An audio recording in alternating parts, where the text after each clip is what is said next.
Hi, everyone. When we met last week, there seemed to be a pretty good consensus that hearing from me through videos would be helpful. Rather than sitting in front of the webcam this time, you're going to see some of that this semester. I decided to put together a little PowerPoint that I could talk through so that you then have the resources in the PowerPoint that you can reference for writing your learning outcomes as you work on that assignment that's coming up soon. But also then you'll just have access to the resources. So in addition to this video that'll be posted on Moodle, you'll also see a copy of this PowerPoint. I'm going to post them at the same time. In the PowerPoint, you'll also see uh, my notes for each slide. Now they're not going to necessarily be verbatim. It's not a script, but you'll get a sense of some of the points that I'm making. But you'll see other things that you'll be able to tell that I'm reading word for word. So let's get started. So first, when we talk about learning outcomes, we need to have a sense of why do we need learning outcomes? What is their utility in assessment? Well, first, outcomes serve as action items. They give us something concrete that we can measure. That's really the whole point. Having a learning outcome written down on a sheet of paper without any clear sense of measurement really doesn't do us a whole lot of good. So we're going to get into the measurement piece later in the semester, but first, for your next assignment, just writing the learning outcomes. Um, Focus on the outcomes themselves. I'm gonna have to go back and look at the write-up in Moodle and in the syllabus for the assignment, and I may see if I can post a little bit more clarification um, about what's expected. Okay, learning outcomes can help us, or if we place attention on learning outcomes and the experiences that lead to those outcomes, we've really got something powerful there. So again, it's not just about having outcomes that are measurable.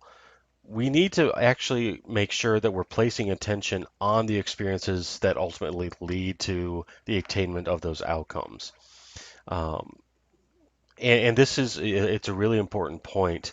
I've seen folks take existing programs and try to slap some learning outcomes on them after the fact, really just to say, well, we do this great program already. Let's just, we need to write these learning outcomes because our vice president or our vice chancellor won't leave us alone about this assessment stuff. This guy Burke from LSU won't shut up about assessment.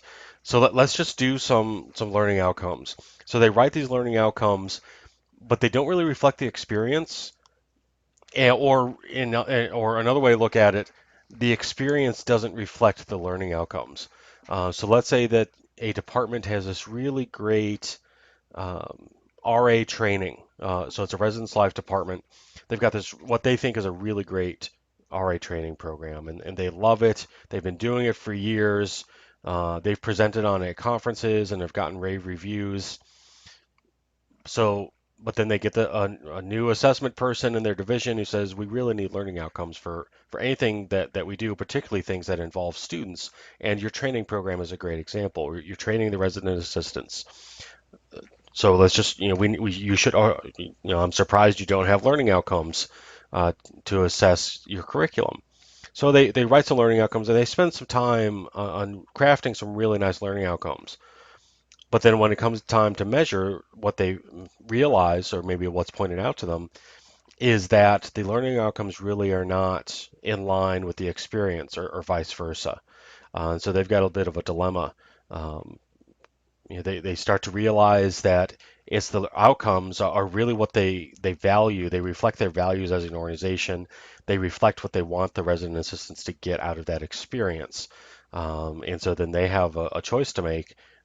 Do they try to recraft learning outcomes that more accurately reflect the current experience, or do they recreate the experience to be more reflective of their thoughtful learning outcomes? For me, the answer is the latter. You recreate the experience or redesign the experience to once you've spent the time crafting those outcomes. Okay, enough on that point. The next one, outcomes lead to improvement when part of a larger set of conditions that promote change. That's the whole idea of learning outcomes. It's not to give ourselves a pat on the back for a job well done. we know that we need to make improvement. Even if we're doing great things, there's always room for improvement. And learning outcomes provide that space to think critically and collect data to help us critically examine what we're doing. And they help us move towards positive change because ultimately that's really what assessment is about. It's about assessing student learning. It's about demonstrating that we're meeting our charge and our responsibility to our students and to our other stakeholders. It's about being able to demonstrate that we're doing what we said we would do, and that students are learning what we said they would learn.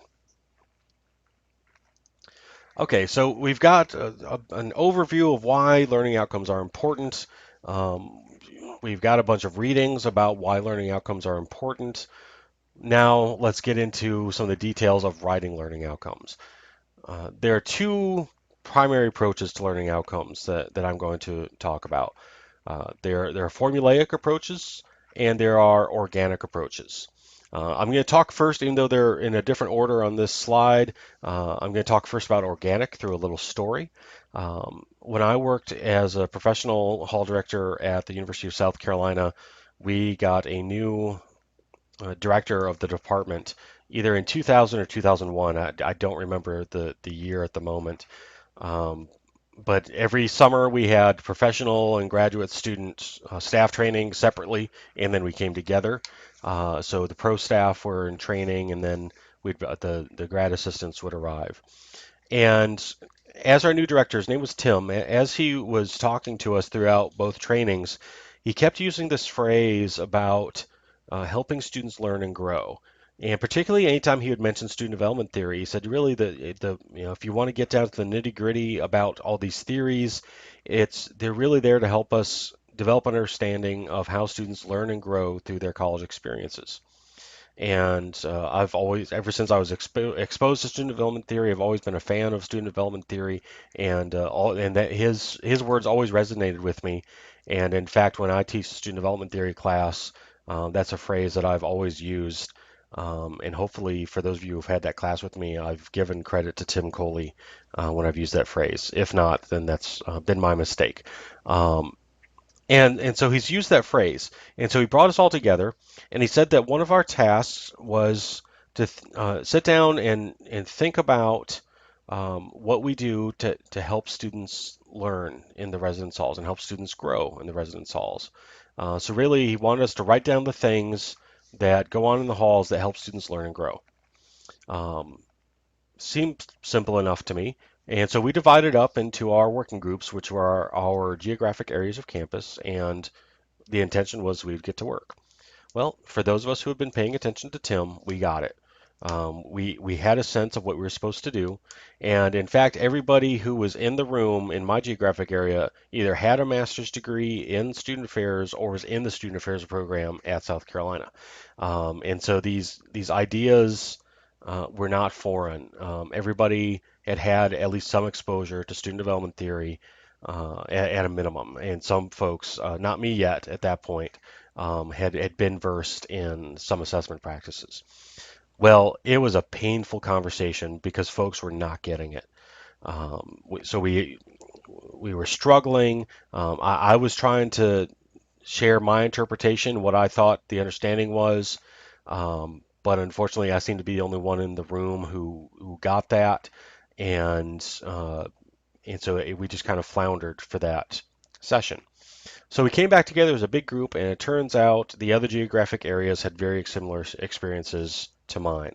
Um, and so Tim provided more clarification as best as he could and said basically, you just really think what are those items that go on in your hall already. So he wasn't asking us to reinvent the wheel. So what are those existing practices that help students learn and grow? Write them down. And so then we wrote those down. I don't think he sent us away that time because I think he was worried that us going away would be disastrous. Um, and so we came back and we started to turn those into learning outcome statements. And that was really my first exposure to writing learning outcomes was through almost a trial by fire, trial and error type of conversation. It was very organic. There's no formula to, well, you need to make sure a learning outcome has these elements. The focus was really, what do we want students to get out of this experience in terms of how they learn and grow? That's always stuck with me again, not just in terms of theory, but in terms of writing learning outcomes. As I started getting involved with assessment once I got to the University of Alabama in 2002, and really got into assessment in later that year and in 2003. Um, that perspective of ultimately what's the end goal is always stuck with me. So now let's get into what I think is going to be more helpful for you in writing learning outcomes, not just for this assignment, but just in general. What I hope you'll find useful. Um, Sorry for the screen moving around. I had to make a few adjustments here.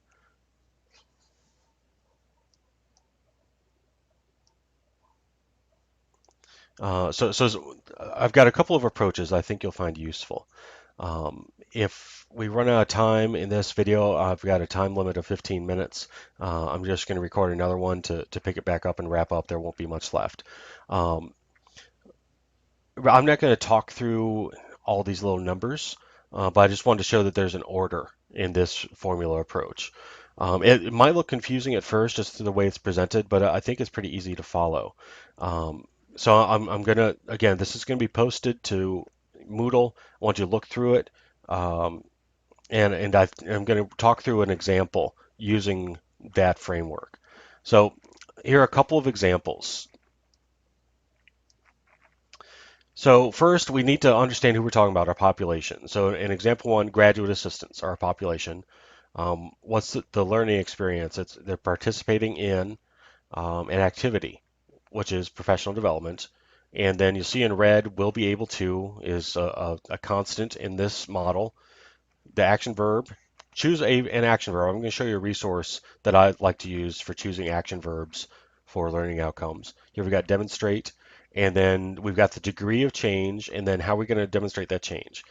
And so here you can, under beneath the grid, you can see that I've written the example out in full sentence form. Graduate assistants who participate in professional development workshop will be able to demonstrate at least 3 approaches to networking by writing their reflections in a blog post. Pretty basic. I think you can see it's measurable. The second one, residential students who attend new resident meetings will be able to identify at least 2 sources on campus for academic help by completing an online assessment quiz.